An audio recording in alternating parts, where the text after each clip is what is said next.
Welcome back, everybody, to our Midwestern Dynasty, where we have a big conference game on our hands already. Even though we're only in week 2, it's going to be a matchup against Middle Tennessee State, the Blue Raiders, who are the second best rated team in the CUSA, only behind us, of course. So yeah, this is going to be a battle between the two best rated teams in the conference, and both of these teams are coming off a blowout win over the same team in FCS Midwest. The similarities, they don't stop there. We both had a quarterback making their first college start. Our quarterback, Chuck Fleck, the true freshman, he went out there and impressed. He had 3 touchdowns passing, over 200 yards through the air, and had a 71% completion percentage. On top of that, he also was our leading rusher.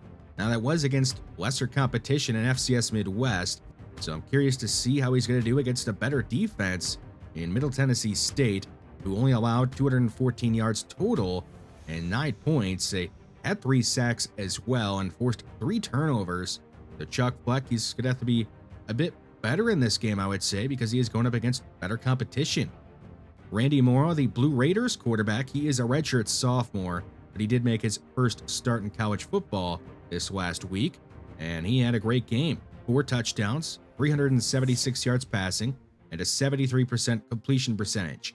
He's not an elite athlete, but he is pretty mobile. His throw power is only 87, which is his biggest weakness in my opinion. If our defense is able to force him to throw the ball deep, we should be in a pretty good spot on that side of the ball. Our defense was dominant in week 1. We only allowed 3 points, had 7 sacks, and only gave up 56 yards of total offense. Our edge rushers were great in that game.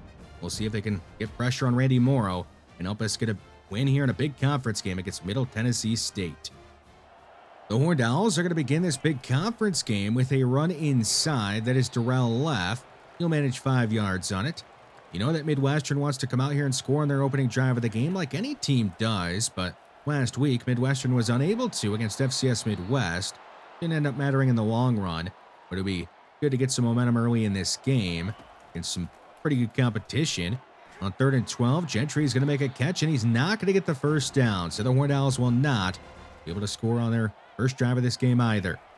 The Blue Raiders at their own 20 to begin their first possession on offense, and they're going to go backwards. It'll be a sack for Eric Lamb, and with that sack, Eric Lamb now has 20 in his career, and he's on pace to have a career year. He was great for us last year, but this year, he's already got 4 sacks, and we're barely into game number 2. Xavier Terrell going nowhere on the run, and it's going to be called back due to holding anyway. So the Blue Raiders are all the way at their own 5 on 3rd and 26. They're going to play it conservatively and run it, and Enrique Roundtree's ready for it. It'll be a loss of 1 and a quick 3 and out from the Blue Raiders. Midwestern taking over near midfield, but they're facing 3rd and 9 already. Pressure on Fleck, and it's going to get to him in time. Malik Love is going to be credited with the sack as he knocks down Fleck and ends that drive quickly. For the Horned Owls, they waste the good starting field position. We're on 3rd and 9. He's going to throw the ball away as the defenses are dominating this game early. We have only seen 1 first down picked up, and it was on the first drive of the game by Midwestern. Ever since then, the defenses have given up nothing. Chuck Fleck is going to run for the 2nd first down of the game. Will not slide. He'll take a big hit, but he does get the first down. At the 39, it's going to be a quick screen to Nick Shields. He is going to somehow stay on his feet, fighting through a couple of defenders. And he's going to go down at midfield with a gain of 11. It'll be Darrell left the back on 1st and 10. From midfield, he's going to run inside and break a tackle as he has a gain of 7. Already nearing the end of the first quarter. We're under a minute to go in it. Avery Sizer left side. He's going to pick up a first down, and with a head of steam, he's going to run a defender into the ground as he's up to the 29. Now in the second quarter, still in this scoreless game. Fleck, after a play action fake, he's going to go down the field to a wide open man in the end zone. It's Joey Hammer who is going to catch his first touchdown of the season. And Midwestern is going to break this scoreless tie with a 22-yard touchdown to make it 7-0. The Blue Raiders are at their own 20, facing 3rd and 1. And they are going to pick up a first down. It's going to be a pass caught by Brody Benke, a redshirt junior tight end. All the way up at the 32, the best drive of the day already. For Middle Tennessee State, a deep ball down the middle of the field is over the head of Benke and incomplete. Third down. 3 receivers to the left of Morrow. He's going to throw to his right, though, for Benke, and he can't make the catch. Ethan Dugan there to break the pass up. It would have been caught short of the first down anyway, so a punt for Middle Tennessee State after that. Here is Gentry on a jet sweep. He is going to run by a defender and go down near midfield. An 18-yard run for the sophomore wide receiver from Indiana. Out of the I formation, Sizer is going to follow Wells for a gain of 6. It's hard to believe that Avery Sizer is already in his junior season. Feels like just the other day we brought him in. Nick Shields, another junior on this team. He's going to make a catch, get away from his defender. Eventually, he'll be chased down up at the 22. The Horned Owls are threatening to extend the lead here in the second quarter. A toss to Sizer. He'll get to the edge, get a block from Gentry, and he's going to score. Another 22-yard touchdown for Midwestern here in the first half. This time it's a touchdown run for Avery Sizer, and that'll make it 14-0 in the second quarter. The Blue Raiders need something to go their way. They haven't done much on offense. Pressure on Morrow. He's going to be strip sacked. It's going to be recovered in the end zone for a safety. Edward Reed and Santiago Martino are going to team up to extend the lead for Midwestern up to 16. And now the Horned Owls will have possession after the safety with a chance to add on even more. Black under pressure. He's going to be strip sacked himself, and it's going to be an easy scoop and score for Middle Tennessee State.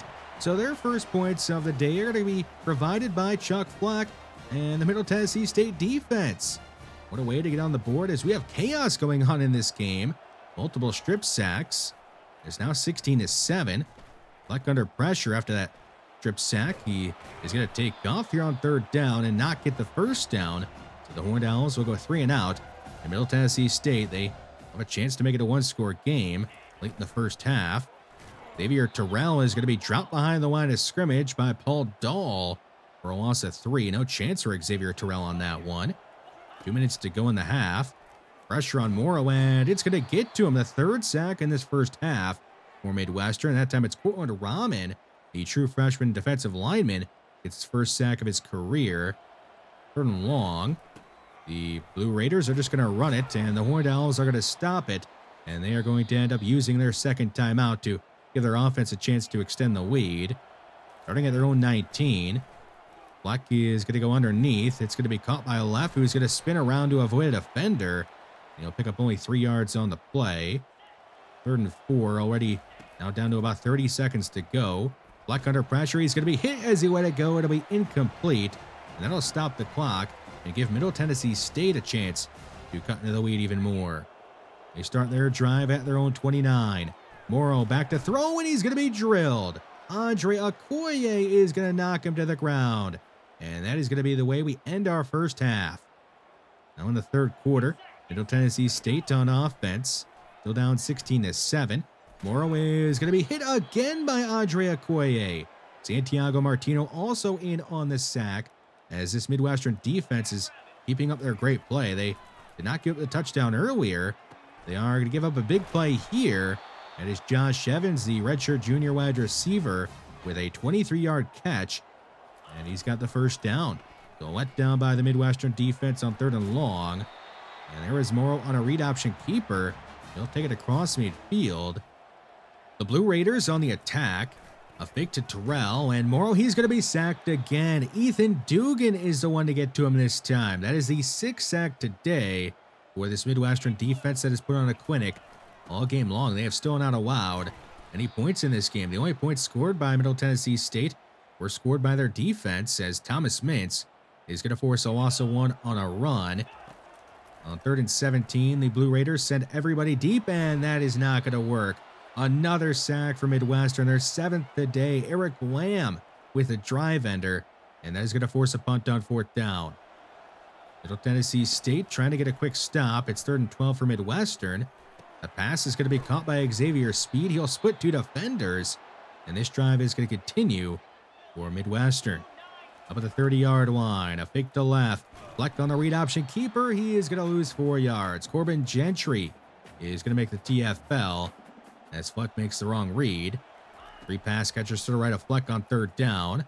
He'll throw the left side, though, and it's going to be caught by Shields, who's able to stop his momentum just in time on the comeback route to get the first down. Up at the 41. Terrell left on an inside zone. He is going to be thrown to the ground with a gain of 7. We have seen a ton of him today, and not much of Sizer after he scored that touchdown.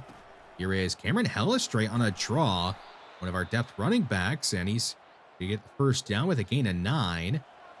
Now on second down at the 39 of Middle Tennessee State. It's around left with a first down picked up on the ground. His 12th run today. Cameron Hellestray back in the game. There's going to be a pass here from Fleck to a wide open man. That is Paul Schuler. He's going to try and hurdle a couple of defenders, and somehow he's going to hang on to the ball and end up being all right. He'll make it goal to go after the big play at the 9-yard line. On first and goal, only a 3-man rush sent. A pass is going to be caught by Nick Shields. Shy of the end zone, he's going to go down at the 2. On second and goal, nearing 2 minutes to go in the third. Fleck has a man open in the end zone. It is Joey Hammer again. His second touchdown catch today, and for Chuck Fleck, he now has 2 passing touchdowns today, up to 5 on the season. The Horned Owls are going to go for 2, trying to make it 24-7. Fleck under pressure, and he won't get a throw off in time. He'll be sacked on the 2-point try, and this is going to remain a 22-7 game in the third quarter.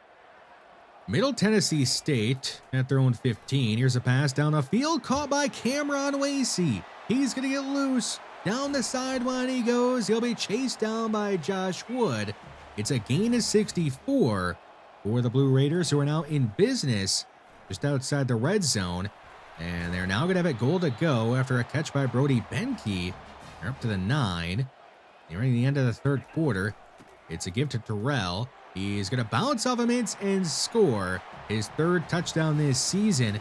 And thanks to that failed 2-point conversion try by Midwestern, this is now a 1-score game as we near the end of the third.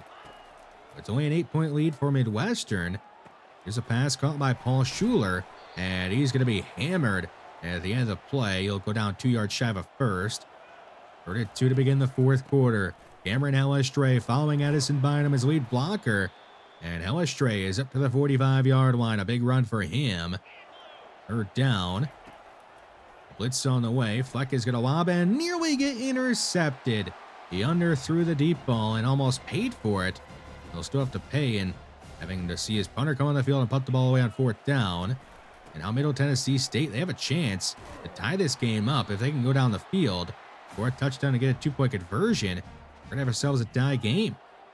Man in motion. A fake flip from Morrow, and he's going to be sacked. Santiago Martino, he went unblocked off the right side and smashes Morrow.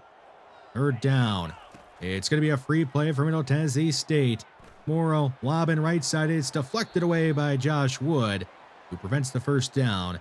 But still, an offsides call is going to give the Blue Raiders another chance on 3rd down. It'll be 3rd and 4. Morrow firing, and his pass is deflected by Edward Reed at the line of scrimmage. So Midwestern's defense is going to hold strong here and force a punt. About 8 minutes to go in the fourth quarter of this big conference game.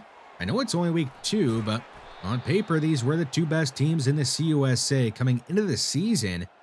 Just kind of sucks they have to play this early in the year.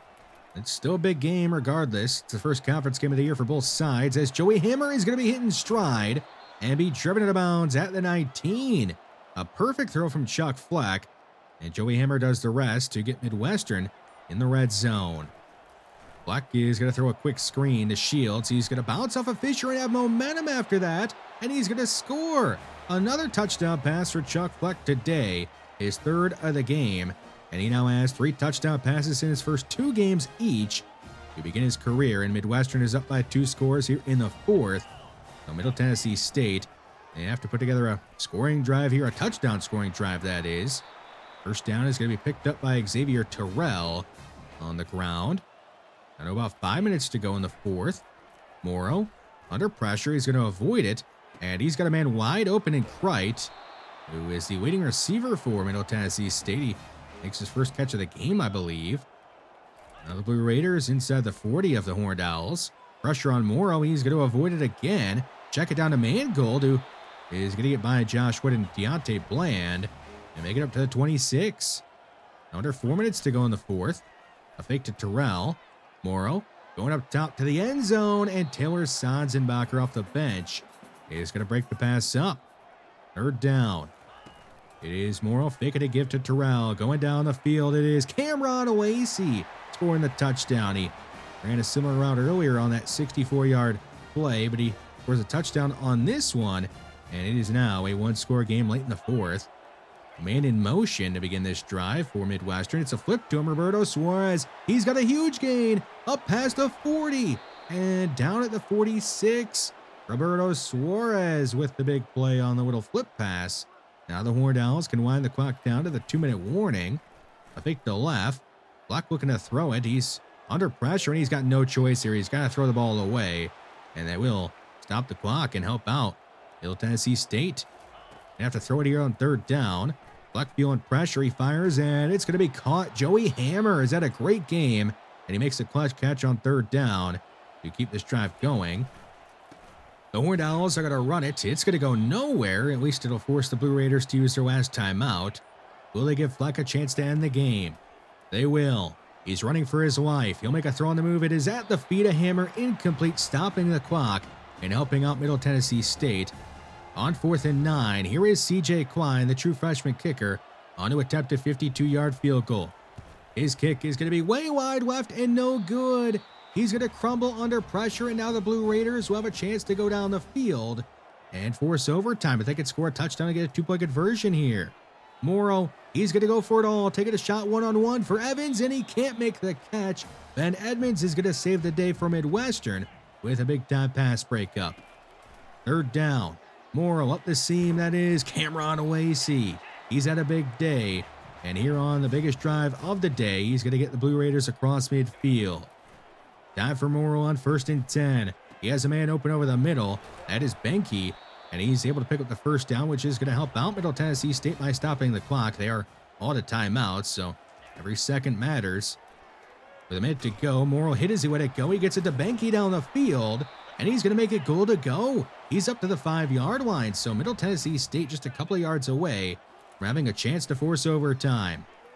Here's Morrow stepping up under pressure, and he can't get away. It'll be Martino and Okoye again. Those two team up and get the sack.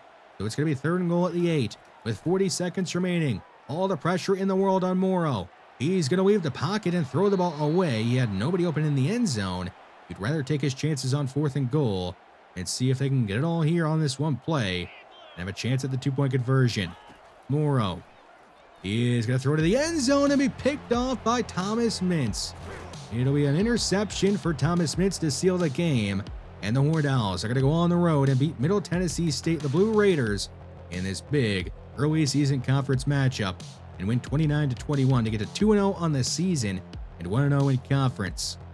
Big day for Chuck Fleck, who goes out there against better competition and has another 3-touchdown day. So he has now thrown 3 touchdowns in his first 2 games each to begin his career. We needed every single point in this game to get the win. I don't know why it says 27-21. It was 29-21. They just didn't count the safety, I guess, for whatever reason. But we all know what happened. And the final score was really 29-21. Big day for Addison Bynum and Quinston Smith, who combined for 15 pancake blocks. Joey Hammer and Nick Shields, they were great as our top 2 pass catchers. We'll talk some more about our run game in a little bit. On the defensive side of things, Ben Edmonds had the big play late there to deflect the pass. There was also, of course, the game-sealing interception. You can't forget about that. Mincy led the team in tackles besides getting that game-sealing interception. But the story is our pass rush. Another monster performance by all of our defensive line as we just racked up sack after sack. Andre Okoye, he ended up earning CUSA Defensive Player of the Week honors, and he is on pace to easily have a better year this year than he did last year. I guess you could say that about pretty much everybody on our defensive line. We've done a good job of rotating Andre Okoye out and not really having him out there in run-stopping situations. He's not really good against the run, but he's a great pass rusher. So we're doing a better job of utilizing all of our different defensive linemen at what they're best at. And the defense, it's been incredible to begin the year. 16 sacks, negative rushing yards allowed, and only, 17 points given up by the defense? Just been fun to watch. Hopefully they're able to keep it up. The rush offense has not been as good as I was hoping it would be this season. We have 2 extremely talented running backs in Darrell F. and Avery Sizer, and I just have big expectations for them, and they're not quite doing what I thought they would this season. Darrell F., he's a great pass catcher, So maybe we should use him more as one, and in turn that could potentially open up some rushing lanes for himself.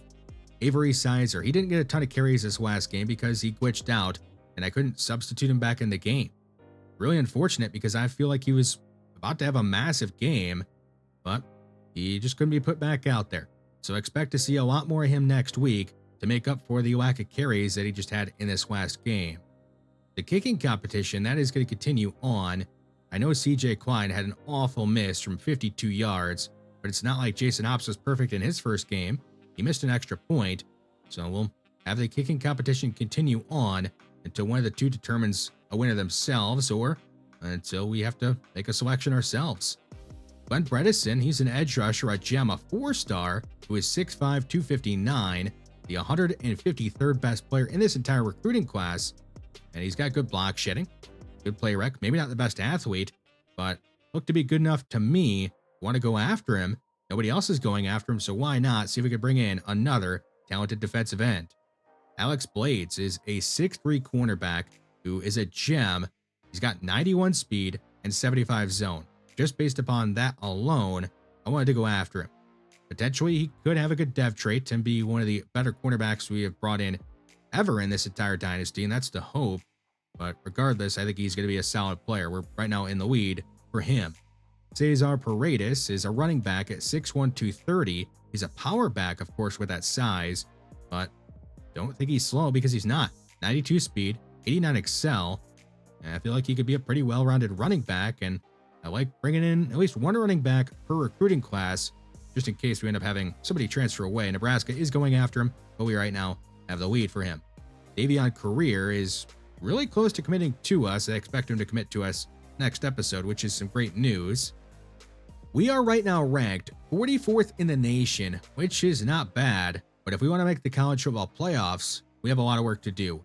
UAB right this second would be in the college football playoffs as they hold the top ranking for any non-power conference team in the country. They're ranked 13th, and that is who we are taking on in our next game. Not going to be an easy one, that's for sure. They have a pair of wide receivers that both have 32 career touchdowns. They have good players on defense as well. So I'm expecting a dogfight of a type of game. At least we are going to be at home, and it is going to be definitely a good test to see where we measure up to one of the better non-power conference teams in the country. So if you're excited for that game, let me know down below in the comments section. Like this video to help this series out. Subscribe to the channel if you have not already. Thanks for watching, and I will see you in the next one.